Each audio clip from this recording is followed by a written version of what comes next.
এই দেশের জনগণ টাকা খাইয়া ভোট দিয়া এমন একজন সরকারকে ক্ষমতায় আনছে, যেই সরকারের আমলে বাস মালিকেরা যাত্রীদের থেকে কোনো ভাড়া নেয় না, যেই সরকারের আমলে ঈদের যাত্রায় কোনো ভোগান্তি নাই।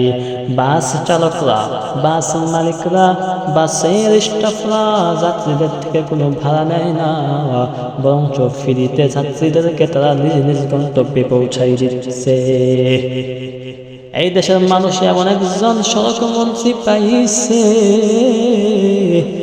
যেই সড়ক মন্ত্রী যদি সামান্য পরিমাণও বিবেকে থাকতো, তাহলে এই দেশের মানুষ ধন্য হইয়া যাইত।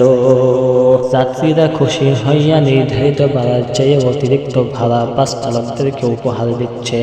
তারা মনে মনে ভাবতাছে, যদি বাস চালকরা আমাদের থেকে ভাড়া না নেয়, যদি বাস মালিকেরা আমাদের থেকে ভাড়া না নেয়, তাহলে তারা কিভাবে ঈদ পালন করবে, তারা কিভাবে ঈদের আনন্দ উপভোগ করবে। তাই এদেশের যাত্রীরা খুশি হইয়া 100 টাকার ভাড়া 200 টাকা, 300 টাকার ভাড়া 600 টাকা, 600 টাকার ভাড়া 1600 টাকা কইরা বাস চালকদেরকে দিতেছে, যাতে করে বাসের স্টাফরা খুব সুন্দরভাবে আনন্দ চিত্তে ঈদ উপভোগ করতে পারে।